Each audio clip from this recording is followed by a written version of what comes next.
Hi, HRN listeners. We're celebrating our 15th anniversary, and we have a really fun campaign and an ask for you. This 15th anniversary tour is aiming to bring you closer to unique food and music experiences in some of the most exciting cities in America. All the while, we're raising funds to support our work empowering the next generation of food systems storytellers through our fellowship programs. Here's how it works. Donate to HRN and be entered into a raffle in the city of your choice to win a dinner for two at a noteworthy restaurant and tickets for two to a concert at a prominent local venue. We have incredible partners in New York, Los Angeles, Philadelphia, Nashville, Las Vegas, Charleston, Asheville, and Ardmore, Pennsylvania, who have donated a meal for two and two tickets to a concert of the winner's choice. And all donations help fund our fellowship programs, where we're helping to build essential workforce readiness skills and food system storytelling skills. Check out heritageradionetwork.org/15 to donate and enter to win today. That's heritageradionetwork.org/15. Thank you. This episode is brought to you by Roberta's, home of Heritage Radio Network for 10 years. Learn more about Roberta's at robertaspizza.com. This week on Meat and Three, we continue our series on global food trade. We've covered sugar and spice. Next up, bites. Iran has been subjected to the far and away the most severe, stringent, painful sanctions regime that has been inflicted on a country in peacetime ever. Servers would come around with little carts or trays carrying these things, and they would cry out what they were providing. So you get, Hog else you my. So my young son, when he was 3 or 4 years old, referred to dim sum places as screaming places. Tune in to Meat and Three, available wherever you get your podcasts.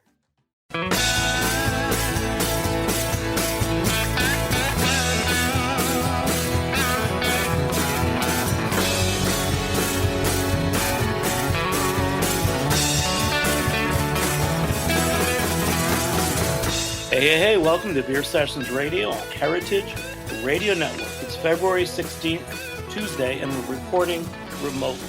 At the end of the year in December, we announced a very special beer collaboration. 2020 was, but the only thing you could do was do beer projects that were collaborations to benefit a variety of causes like the Black is Beautiful or Altogether IPA. And our good friends from the Happy Hour guys came up with a really great project, Curtain Up Beer Project, to benefit the Actors Fund. So we're going to introduce our guests. We got 2 segments with a couple different brewers on each. So let's go through first with Dave. Hey, it's Dave Lopez from Gun Hill Brewing Company. And Dave's Gun Hill's behind this whole project, set up the recipe and everything. Mark? Hey, Mark Aldrich. I'm here with the Happy Hour guys. Great. And Jimmy Ludwig. Hey, it's Jimmy Ludwig. I'm also here with the Happy Hour guys. And John, our brewer. Hey, this is John Zarevitz from Union Craft Brewing. Great. John, what's your role there? I am the co-founder and creative director. Great. So we're going to cut to the chase. We know a little bit about Curtain Up Beer Project. Why did you guys get involved in it? What interested you about it? Did you have any connection with Jimmy or Mark? Yeah, so we've known Jimmy and the Happy Hour guys for years. When we were in our original location, I don't know how many years ago that was, maybe 6 years or so ago. We worked with them to do a little promo video, and just kind of stayed friendly over the years. He came back when we moved into our new space to see how we were doing, and when he approached us about Curtain Up, I think he knew that it was just a natural fit for us. We are always looking to do community-based projects and help out wherever we can. And this was the first sort of beer fundraiser that we've done for 2021. And we do a number of these types of projects every year. And the arts is just such an important thing for Union and for Baltimore. So it's one of the areas of fundraising that we often engage in. And we just think it's really important. It's something that, gives our city and many other cities their character. And, the art scene has just been decimated by COVID. So it was a no-brainer for us to help out. No, that's great. And let's go to Jimmy. So Jimmy Ludwig, just tell us about, the years you guys have done the happy hour video, and it's translated to this Curtain Up Beer project. Tell us what it's like when you first went down to Baltimore, meeting, Union Craft Brewing. What's the scene like in Baltimore? Oh, the scene in Baltimore is amazing. So the Happy Hour guys, Mark and I started it when we were doing a show in Washington, D.C., right down the road from Baltimore. We started talking about it at that point in 2003, and then 2006 we shot a pilot, and then we sort of started producing, and that was almost 400 video episodes ago. And wherever we go, we shoot episodes. And I was actually doing a long-running project at Baltimore Center Stage, which, if y'all don't know about it, it is an amazing theater there in Baltimore. And it's one of just sort of the lifeblood members of the Baltimore arts community. And I was working there for months, and I had heard about Union, and I went to drink some of their beer and was blown away. And then I met them and was like blown away again, because John and the whole crew there is just such a great group of people. And they're so involved, and they are involved with music, and they have a bluegrass festival at the brewery. And, they have moved into a new space, and they've just continued to grow and grow. So when COVID hit and kind of decimated, as John put it, our industry, the theater industry, both Mark and I, Happy Hour guys, are Broadway actors. We have not worked since March. We are facing some big, nasty circumstances because of that fact. We're getting by, but it's rough. And putting this project together was, how can we help all of our compatriots in the industry, and not just in theater, but in all of live performance, that are hurting just as bad, if not worse than us. I mean, many people are not working and hurting even worse than we are. So it was serendipitous to meet John down at Union in Baltimore. And it's really great. John, it's great to hear your voice. It's been a minute. I'm just so happy you're here. Thanks for coming, man. It's really cool. Of course, man. Good to hear your voice too. So, John, just give us a snapshot of Union Craft Brewing, like some of the beers that you're making, was popular in your tap room, what are you known for, and tell us more about making the Curtain Up beer recipe. Sure. So we established the brewery 9 years ago, coming up on our 9th anniversary. And our approach to craft beer 9 years ago is slightly different than it is today, though we still stay really true to our original mission, which was to make sessionable and approachable beers across a variety of styles. And at the time, 9 years ago, it was really about getting new initiates to craft beer to pull people away from macro and get them to appreciate a locally crafted, high quality beer like we make. So we created a series of sort of flagship beers. Duckpin Pale Ale is a hoppy, kind of a mashup of a old school East Coast Pale Ale and a little bit of West Coast hoppiness with some assertive bitterness. That is our bread and butter. That's our biggest brand. It's such a good beer. If your listeners don't know what duckpin is, it's a form of bowling with small pins and small balls that was allegedly invented here in Baltimore, and it still exists, although harder and harder to find duckpin lanes these days. I actually did know what duckpin was, just because I grew up with candlepin bowling. But yeah, candlepin. Yeah. When you're talking art and Baltimore, I don't want to be cliched, but I don't know Baltimore. I just keep thinking John Waters films.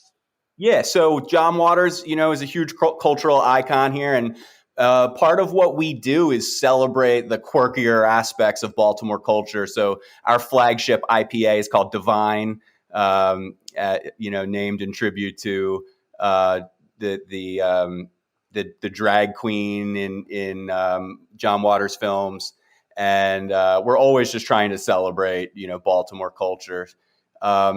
In addition to IPA, pale ale, we do a bunch of kettle sours. We have one of the original sort of craft gozas called Old Pro. And we actually just launched a mixed fermentation barrel series. We set up a new space in the brewery for that.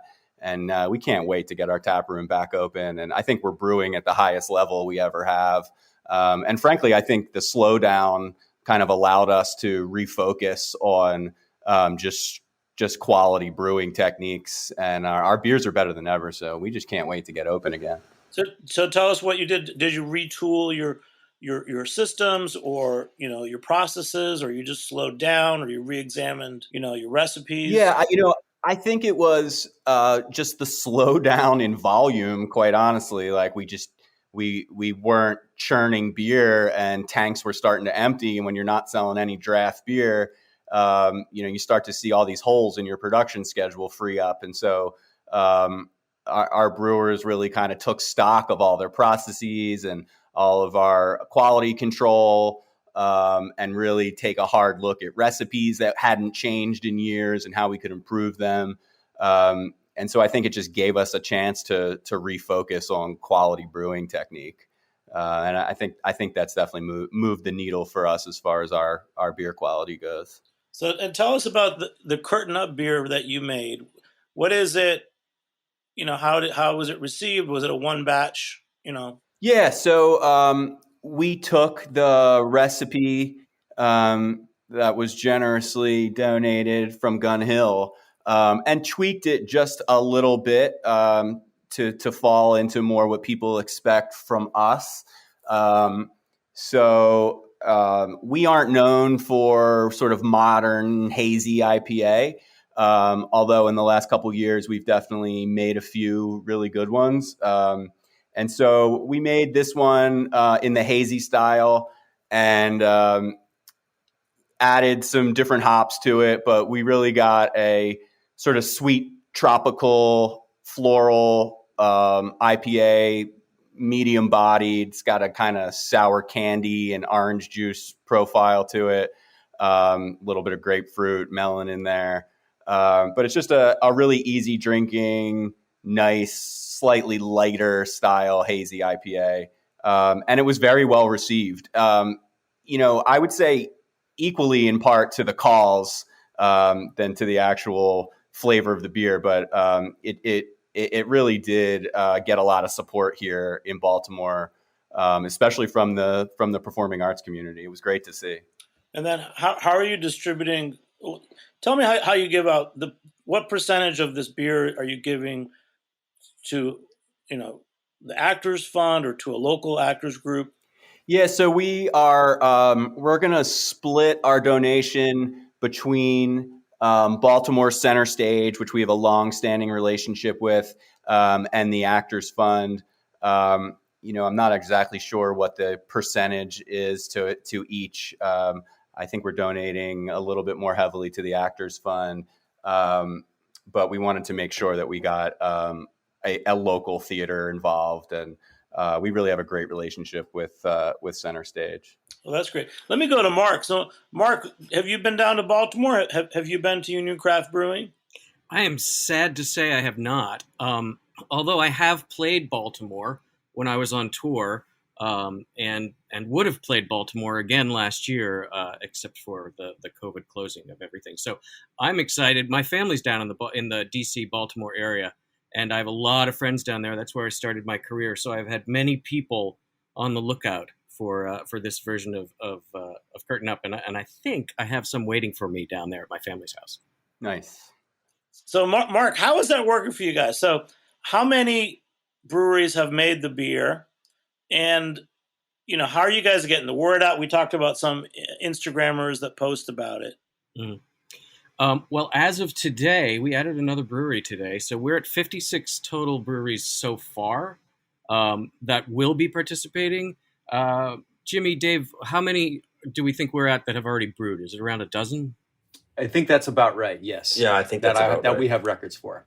And so far, our outreach basically consists of us reaching out.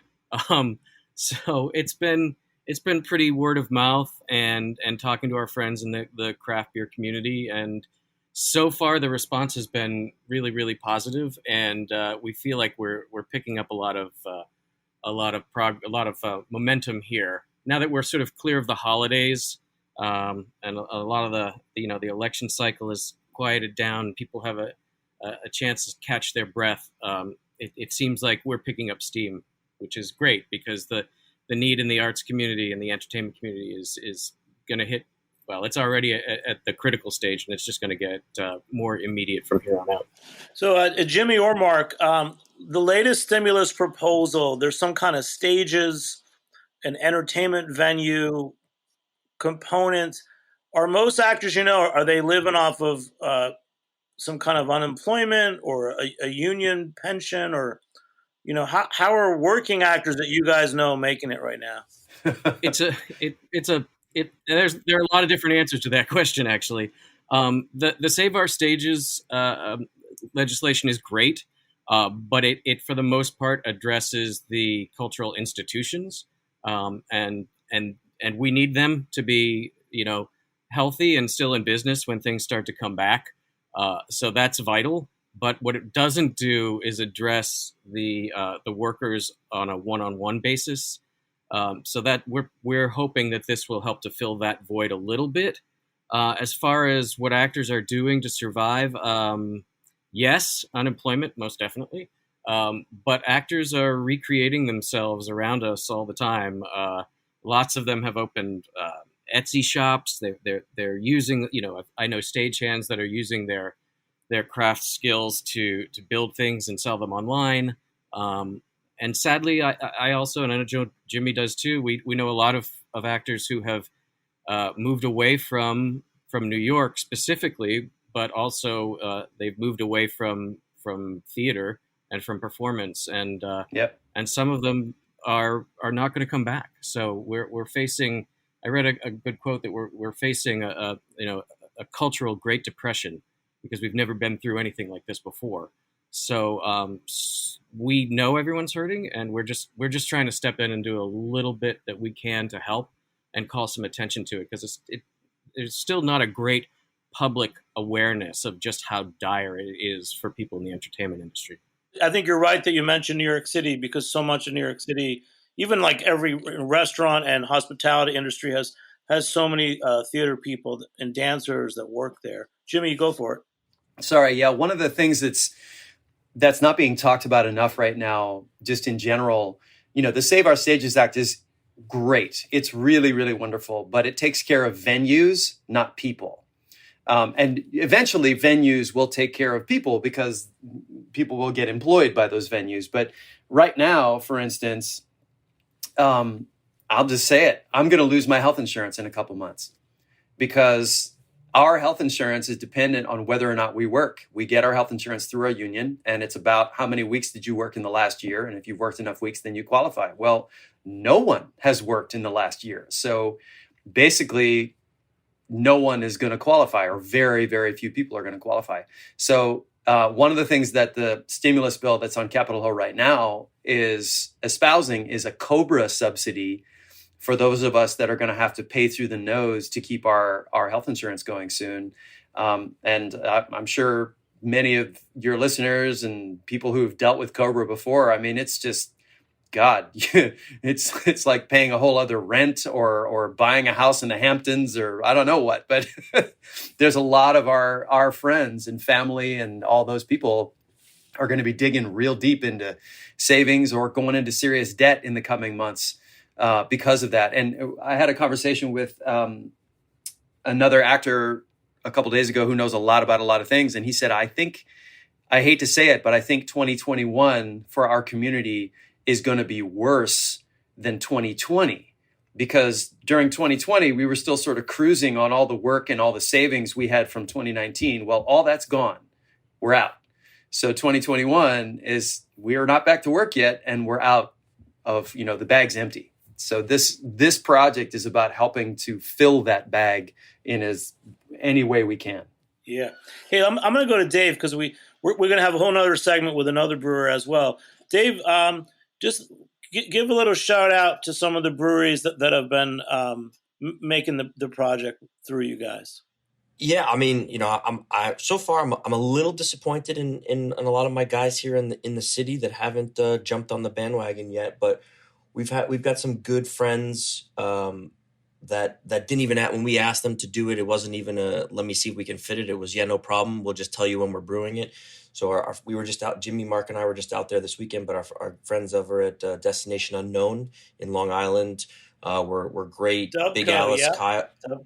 Kyle at Big Alice, they were one of the first to get on board. Icarus down in New Jersey, also one of the first to get on board. So we've had some friends of ours from all over that have been very, very receptive to doing it.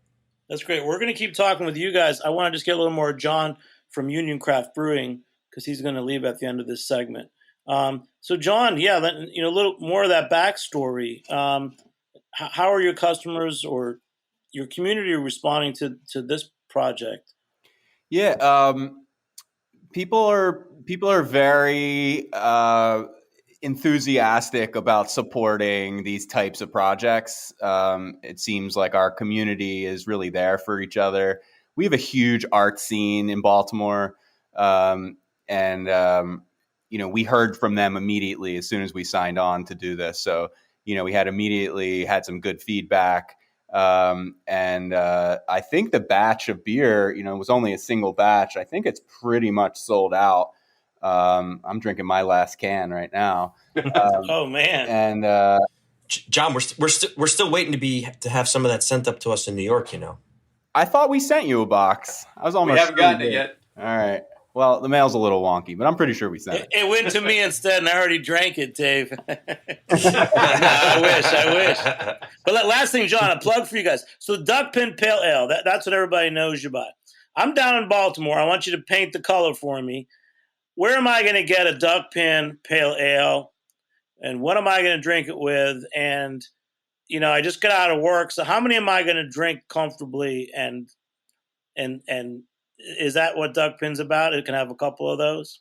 Yeah, man. So you're gonna get off work and you're gonna go to the crab house and you're gonna order yourself a dozen crabs and and you're gonna start with a duck pin and after a dozen crabs you'll probably have about half a dozen duck pins in you and you'll be all set. You'll be right in the mood to enjoy the city. But yeah, it's a 5.5% beer, easy drinking for sure. And, you can find it pretty much anywhere here in Baltimore. I think I'm ready to go. What's great about these COVID shows is I'm just making a list of all the places I want to go. So Jimmy, you're going to take me down to Baltimore next year. You bet I will. What are some highlights we should check out besides the Crab House and Union Craft Brewing? Oh, man. Sorry, Jimmy, go ahead. No, go ahead, John. It's your city. There's so many cool things. You got to go down to Fells Point and do some bar hopping. You got to visit Max's Tap House. Oh yeah. Best selection of beer in the city. You got to go to the American Visionary Arts Museum and see some really weird outsider art. It's really an amazing place. Maybe you venture over to Columbia, Maryland, and hit Merriweather Post Pavilion for a show. There's so many cool things to do in the area. Yeah, it's just a great town, and they love their arts there, and they love their arts community. I mean, Baltimore Center Stage, like I said, is just, people adore it. The Touring House, where Mark has played more than once, where my wife was there most recently a couple of years ago. What is it, John? Is it not Roundhouse? Roundhouse is down at Bethesda. What's the one that's right downtown? I have friends that work there all the time. I'm trying to remember, but it's Are you thinking of Everyman? Everyman Theater Company. Yeah, just great theater, great food, and fantastic beer. And John, I need a full tour of the new space because I breezed by it, but I haven't seen the whole thing. So I'm going to hold you to that. Anytime, buddy. Anytime. You betcha. And then John, what's the COVID situation like there for you guys? Are you going to be able to have open the tap room, or what's it like there? So we're still under restrictions right now, and we actually just decided to stay closed until we can really fully open and give people the experience that we want to give them. So some breweries are open at like 25% capacity indoors, and they can be open outdoors too. But it's freezing here, so nobody's going outside right now. Our plan is to reopen outside second week of March, and hope that the indoor restrictions are lifted within a month or so, and start getting back to it. We've made some changes at the brewery, and we're really excited to get people back in. And this was actually the first week that we saw any keg sales, so we're thrilled that we filled half a truck with kegs for the first time in almost a year. Feels really good. So we're staying optimistic, and I'm booking concerts for the fall. So being cautiously optimistic right now, I'd say. Wow, that's great, John. So John from Union Craft Brewing, thank you for joining us. We're going to take a short break. Be back in a few minutes on Beer Sessions Radio. This episode is brought to you by Roberta's, home of Heritage Radio Network for 10 years. Roberta's was founded in Bushwick in 2008 and has become one of the most iconic restaurants in the country.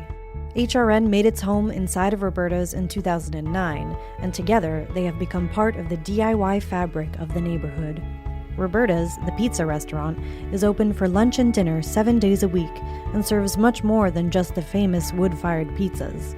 Their team dreams up new salads, pastas, and sandwiches on the regular. Roberta's Tiki Bar is alive and well in the back garden, serving up frozen drinks in the summer and hot toddies in the winter. Stop by the bakery and takeout spot next door for fresh breads, sticky buns, and pizzas to go.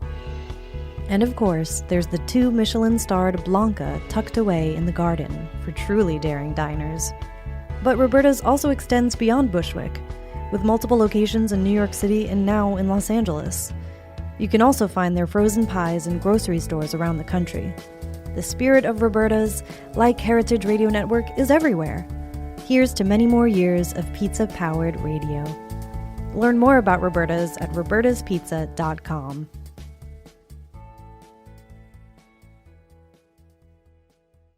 Hey, welcome back to Beer Sessions Radio on Heritage Radio Network. Support us at heritageradionetwork.org. Become a member. So we're in that very special time of year when we talk about the important things in our lives, and one of them is the importance of arts. And our good friends from the Happy Hour guys and Gun Hill Brewing in the Bronx created the Curtain Up Beer Project to benefit actors. We were talking a little earlier with Union Craft Brewing out of Baltimore, and with Jimmy and Mark from the Happy Hour guys and Dave from Gun Hill Brewing. We just had another guest join us who's part of the project. He's based in upstate New York. So Kris, please introduce yourself. Hey everybody, Chris March, and we own Slickfin Brewing Company in Fort Edward, New York. Great. So we've been talking a little bit about the backstory on the Curtain Up Beer and the needs for actors and performers at these times. Mm-hmm. Tell us about your brewery a little bit. Where is it, and how you got involved in the project? Some of the beers that you're making that I should come up and travel to taste. Yeah. So I started brewing back in 2012. I learned from a friend of mine while I was in Afghanistan, and then upon retiring from the Marine Corps, I took it to the next level, and we opened our brewery in 2019, in March of 2019. So we're coming up on our 2-year anniversary. And, we got involved when I met Mark. He was up with his wife, and we talked about doing Curtain Up. That, obviously the guys at Gun Hill and that project had already kind of started. And I jumped in with 2 feet, and that's how we got started. And there's a little bit of backstory there in my family and Broadway specifically. So I thought that this might be, just a great idea all around for to help support actors and musicians and whoever else that are struggling during these times. So that's how we got started. So Kris, you're a veteran. What's the backstory on Broadway or acting? So it's kind of a long story, but I'll Yeah. My mom spent some time on Broadway. She was in a number of plays. I guess most notably Music Man, Donnybrook, Bye Bye Birdie, Sound of Music. And there might be a couple others that she had mentioned to me. I actually have a list of information on another app here that she gave to me the other day, so I could talk, knowledgeably upon her legacy on Broadway. But so she spent time with some very, interesting and, actors and performers at the time. And she produced a Broadway show back in 1996 called Swinging on a Star. And there's just a lot of history in our family, via Broadway. So I thought that this would be a great opportunity to, have my own little piece of history. So then you know what actors go through and what Broadway's about.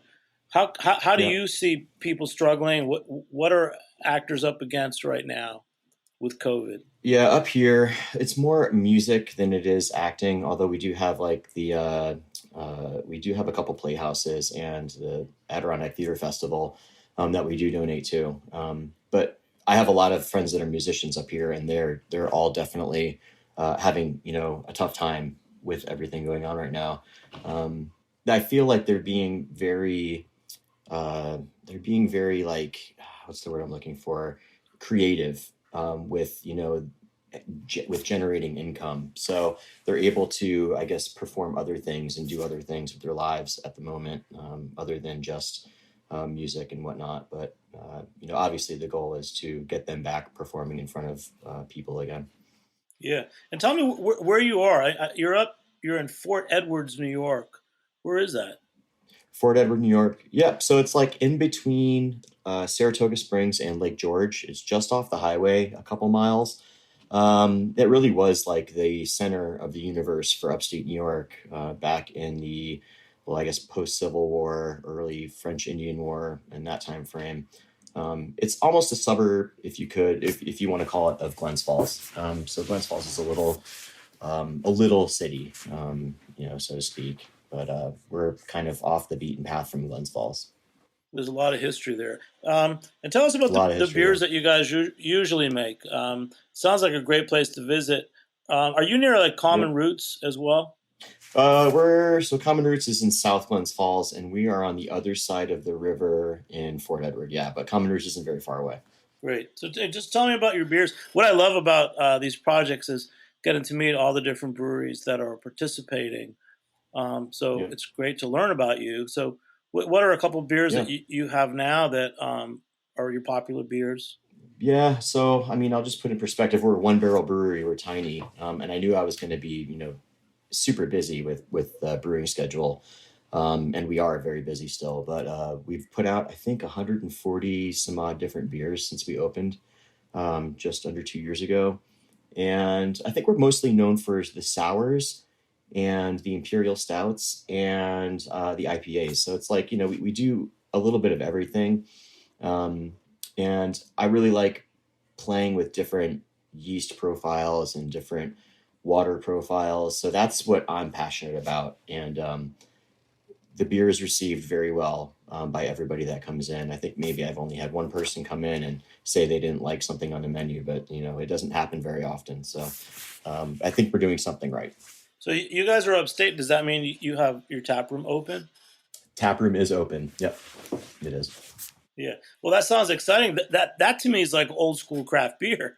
1-barrel system. Some of my favorite breweries started like that, like Barrier and Bridge and Tunnel in Metro New York City.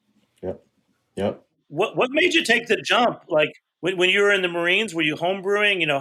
What made you take the jump to doing this professionally?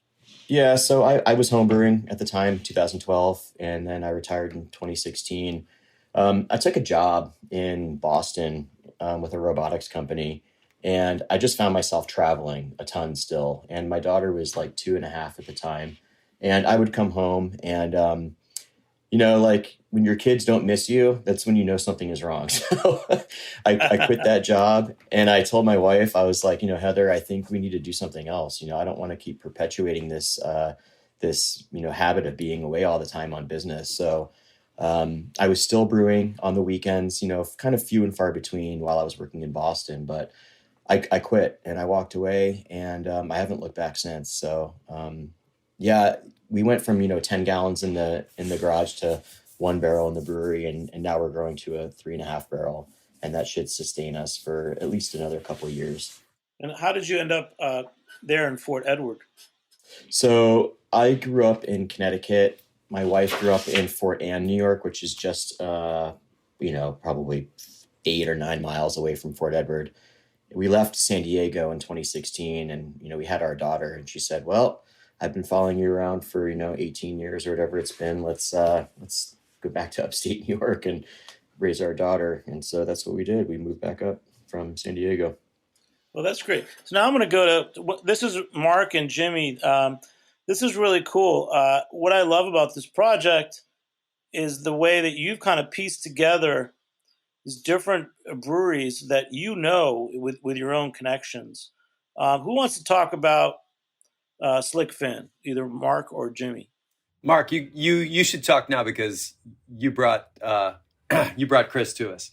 Well, and I was really happy that Kris was able to join us today because it's one of I have many favorite stories that have come out of this project, but this is one of my all-time favorites because when I met Kris, we were sort of on vacation, not vacation, but I guess it's vacation, getting away from the city for a couple of days, as many people have needed to do over the last year, and we sort of found ourselves in upstate in an area we'd never been before. And one of the things that happy hour guys do when they're on the road is they look for nearby breweries. and Slickfin was getting just raves from everybody online. And so, of course, I made a beeline there. And Kris and I chatted and we hit it off. And I loved the beer and I loved the whole vibe of his brewery. And I knew he was a veteran. I knew he was a Marine. So it was not long after that we started reaching out to people, and I thought I would reach out to him because I liked his beer so much and I liked him so much. And I did not know at the time of his family's like deep roots in the Broadway community and history. And I think to put things in perspective, all of those credits that he read off for his mother were original cast. So she was in the golden age of Broadway. She was in the middle of it. And when I drove up again to try Kris's version of Curtain Up, which I loved, and he put us on a FaceTime call with his mom, because my wife and I are both actors as well. And I think, Kris, it was over 40 minutes, right? That we were. Yeah, it was almost an hour. Yeah. And we just kept talking, and she had incredible stories, and she was showing us pictures of her with all of the stars back in the day. Pictures of Dick Van Dyke on the wall, and there's a great story that Kris should tell you about Marilyn Monroe and Joe DiMaggio. But I've just loved this project because it has done that. It's reminded people that the arts are important to all of us, even when you don't see it on the surface, and that we have discovered new breweries and new friends and the response, and I agree with Dave that I'd like to see a few more of our friends down here in the city jump in, but the friends that have jumped in with both feet, like Kris said, and that memory of sitting in his brew house on the phone talking to his mother about the golden age of Broadway, and it all came about because of craft beer, is just one of my favorite things ever. Well, that's beautiful. And then Kris, back to you. So you put yourself out as a veteran. Yep. How do people respond to that? Does that help your marketing, or is there a community that responds to that? When I started this, granted, Slickfin is like a kind of an internal term in the bomb squad type field in the Marine Corps, but I didn't really want to push the fact that I was a veteran to the limit. And now I'm kind of getting pushback from everybody saying, yeah, you've got to tell everybody you're a veteran, and people love it. And, and they do, people do love it. I don't really like capitalizing off of it. That's just kind of like a personal thing. But I feel that people are very receptive to it, and they do like hearing my story. And they do like, getting to chat with me, if I pop my head out of the brewery for a couple minutes and I see somebody that I know, we can, obviously share a story. People really do appreciate that intimacy of our brewery and of our story. So yeah, it's well received. Well, that's great. Jimmy, Yeah, go for it. it's Mark. I just want to. Kris has some really great news that actually just came about with his brewery that he might want to share. Oh yeah, absolutely. So after about a year, our brewery is tiny. It's a 1 barrel. We have a very old building. It's from the late 1850s. And I've been trying for a year to purchase that building and the building to the left of me, if you're looking at the brewery. And then there's a house in the back right on the Hudson too. So we're trying to create this really beautiful outdoor space right on the Hudson. And we've finally been able to do that. We closed on the properties this past Friday, and we're going to start getting the construction crews in there, hopefully, in the springtime, and get that space set for late spring, early summer. Well, Kris, that's great news. I'm going to ask you a favor. You guys go to @slickfin _brewery, I think. Why don't you post a picture of the yard on the river? Yeah. Because I was trying to figure out something about you guys, and that would draw me, especially with summer coming. I'm going to jump to Dave for a second. Dave, talking about getting more brewers involved, especially in New York City. I mean, this winter sucked, right? I mean, indoors were shut down. Yep. I can't imagine asking any brewery in New York to do anything this winter.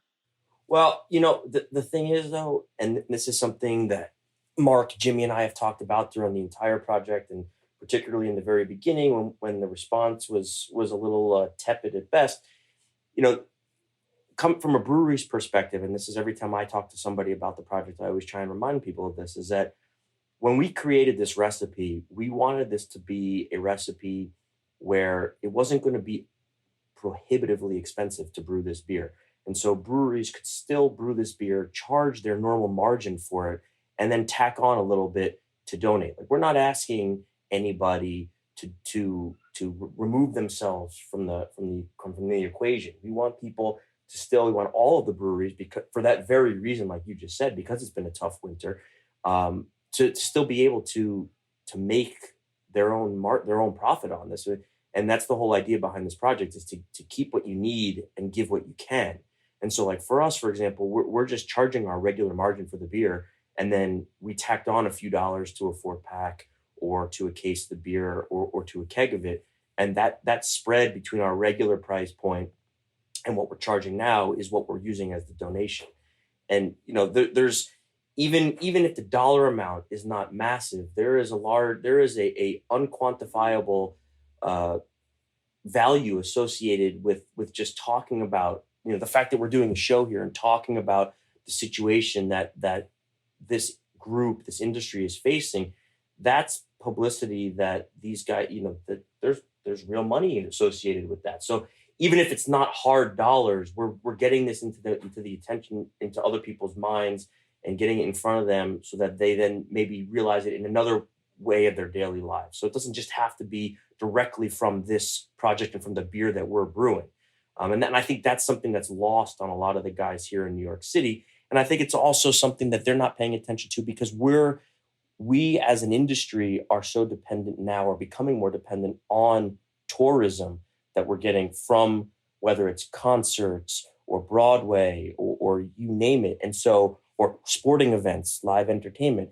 And the fact that all of that has been shut down, that's also curbed beer tourism. So this is something that impacts us. It's sort of a circular thing. So even though it's been tough for us, it's tough for other people. And this is a way that we help each other help ourselves. Wow. And what Jimmy said, so when I buy the beer, it's clearly marked that there's a donation.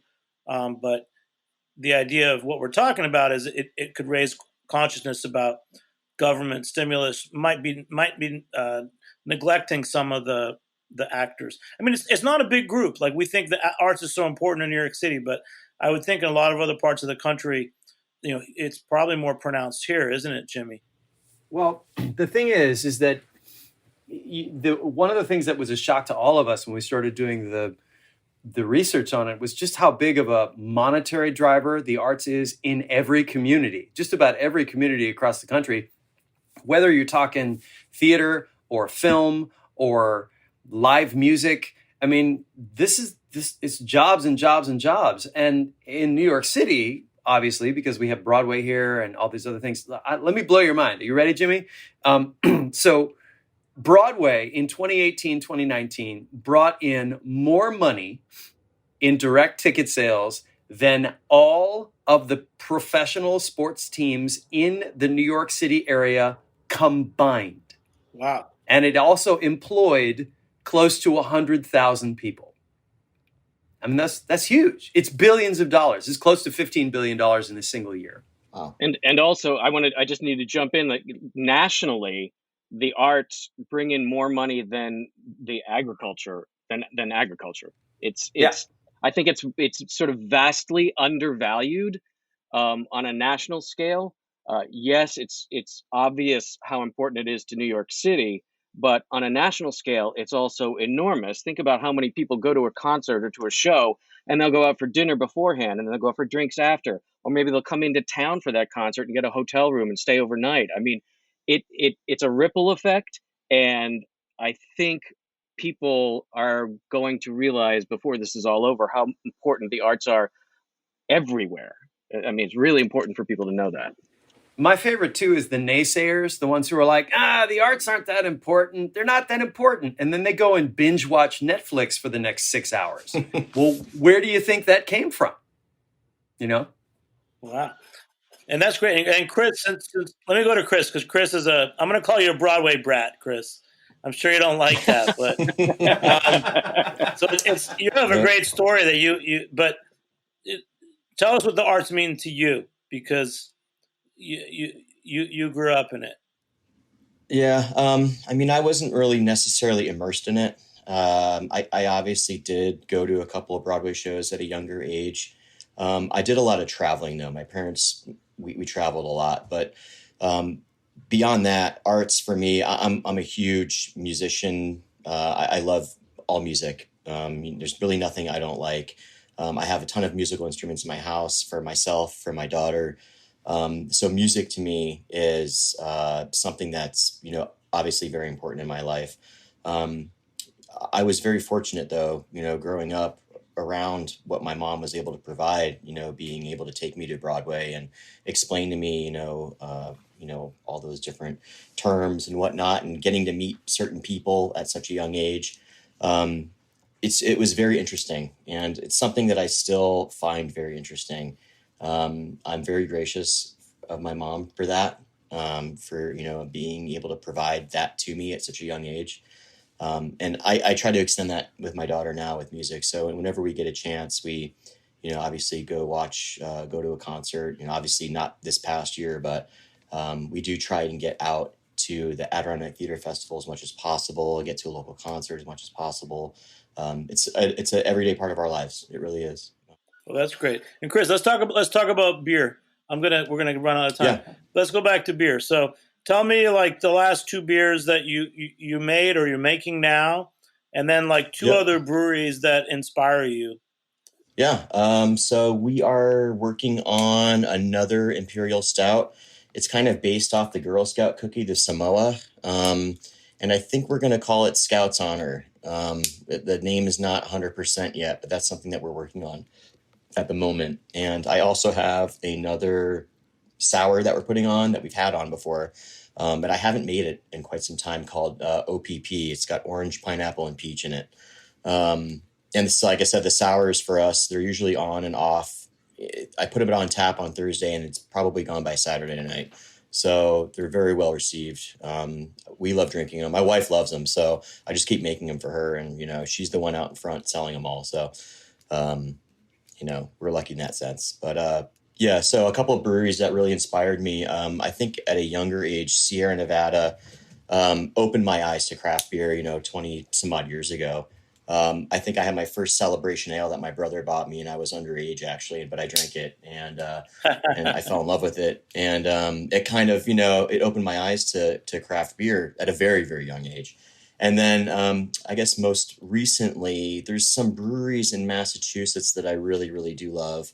Sometimes it's hard to get out there to them. Treehouse is one, Trillium be another. There's a couple in Vermont that are really, really great as well. And I'm just inspired by everything around me. So, I try to put into my beer what I've gathered in my travels across this globe and, try and infuse that into everything I do here. That's great, man. And then so you were in Afghanistan. It's funny, I was just reading about a cider maker who's in like Kansas who had spent time in Afghanistan and Pakistan advising something to do with crops. When you're in Afghanistan, was there a beer that you were craving, or? I'll be honest with you. I was craving anything at that time. It was a rough one. It was the second time I was there. The first deployment I was in Afghanistan, I really didn't get a chance to think all that much because I was out working probably like 16, 18 hours a day. And that's like legitimate working. My second time around was a little different. It's just a strange scenario that I was put in, but I ended up supporting some foreign forces, and sometimes we were busy, sometimes we weren't. And then I called my buddy, he was at another patrol base, and I said, hey, I want to make some booze. I don't even know if that's like I can, but I need to do it because I need to like do something. And he just basically, hey, grab your old protein container, grab some juice boxes and some Fleischmann's yeast, and I'll work you through it. And so that's what I did. And I made toilet wine basically. And at one point, about 6 weeks later, I realized I had it. And we all got together before we went on a big op. And we had a few days of downtime. And I was like, well, maybe we should crack this thing open and see what it tastes like. And it was awful. It was like yeasty champagne. It was pretty gross, but hey. What did you call it? Toilet wine? Yeah, it was like toilet wine. Yeah. Pruno. Yeah. So that's what got me hooked. And alchemy has been in my life ever since. You said you put in, you used yeast, but you said you used dried prunes. Is that what you use? No, I used juice boxes. So they had like, I had a pallet of juice boxes and I stole like, 24 juice boxes. It was like some sort of fruit punch or something. Probably had a ton of, obviously non-fermentable sugars in it. But I found some Fleischmann's yeast on our shelf that the previous EOD team had. And I said, well, I guess here goes nothing. I made an airlock for it with some tubing and stuck it in the corner in a nice, cool area and let it sit for 6 weeks. And it was awful. But that's amazing. Just a friend of ours who had, we know a woman, Mary Isaac, who made a book years ago about all the fast ferments that people did around the world. And this one should probably get added to it, but her recipes are actually come out good. So, yeah. Wow, man. I'm so glad to meet you, Kris. And again, this whole Curtain Up thing, it's so cool to see it through the lens of Jimmy and Mark and the friends that they have out there. Jimmy or Mark, who's a brewer that we didn't get to meet who you would also recommend that we talk to one day about Curtain Up? Well, I would love to have Shorts come by. Shorts in Michigan brewed it at their tap room. So they've been there and done that already. 6 Point has said yes. So there's somebody, they haven't brewed theirs yet, but we're hoping that comes up soon. Prison City up in Auburn is thinking about it. And there's a brewery down in Florida that I love in Vero Beach called Walking Tree that has won a bunch of medals, and they're going to be brewing it later this year. So, Mark, who are you thinking about? Bound by Fate is another upstate brewery, not too far from Slickfin, and his story is a lot of fun too. They're great folks, and then we got a bunch over in the Finger Lakes that are coming on board. Lucky Hair is a really really cool little brewery, and I'd love to get a chance to talk to them. And Larry out at Spider Bite, and they're folks all over the place. The folks at Departed Souls. We could keep you busy for quite a while if we wanted to get the interesting people on. But we're going to check you out at Curtain Up Beer on Instagram. We got Slickfin Brewery was on. We had Union Craft Brewing out of Baltimore. And, of course, Dave Lopez, Gun Hill Brewing. You guys, thanks so much for joining me. A big shout-out to our producing intern, Caroline Fox, and our engineer, Armin Spingen. Big shout-out to Dave, Mark, and Jimmy. And John and Kris, thanks for joining us on Heritage Radio Network. I'm Jimmy Carboni. We'll catch you next time on Beer Sessions Radio. Support Curtain Up Beer, right? At Curtain Up Beer. Woo! All right.